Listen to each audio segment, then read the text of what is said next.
In today's video, I'm going to teach you how to add custom fields in Wrike. Custom fields are a fantastic way to tailor your workflow and keep your projects organized according to your specific needs.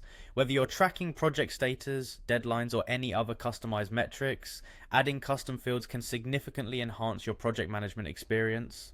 So let's dive in and get started. First things first, you'll need to log into your Wrike account. Navigate to the Wrike login page and click on the Login button. If you typically use Google to access your account, go ahead and click on the Google icon, then choose your account from the options provided. This step quickly verifies and logs you into your workspace, ensuring you're ready to proceed. Now that you're logged in, it's time to move on to your specific project, where you'd like to add the custom fields. Head over to your project using the navigation links or by searching for it directly. Make sure you're in the table view of your project, as this is where we'll be making the additions. Next, you'll notice a plus icon located at the top right corner of your table. Go ahead and click on that plus icon. This action will open a menu of options available for customization in your table view. From this menu, select Custom Field. Choosing this option lays the foundation for you to start incorporating additional data points into your project's framework. With the Custom Field menu open, you'll have the opportunity to select what type of field you wish to create.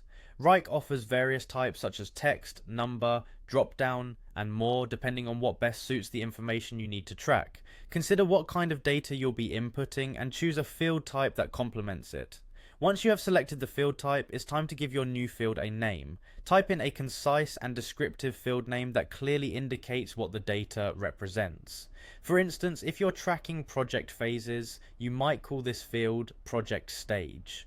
Finally, after everything is appropriately set up, click on the Create button. This action will effectively add your new custom field to the project table, making it readily available for use. You can now start entering data into this field according to your tracking needs. And there you have it, you've successfully added a custom field to your Wrike project. This customization allows you to organize and track your projects precisely in a manner that aligns with your unique workflows. Remember, the more specific and structured your data input, the more insightful and efficient your project management will become. Thanks for joining me today. I hope you found this video helpful. If you have any questions or need further clarification, feel free to leave a comment down below. Happy project managing in Wrike.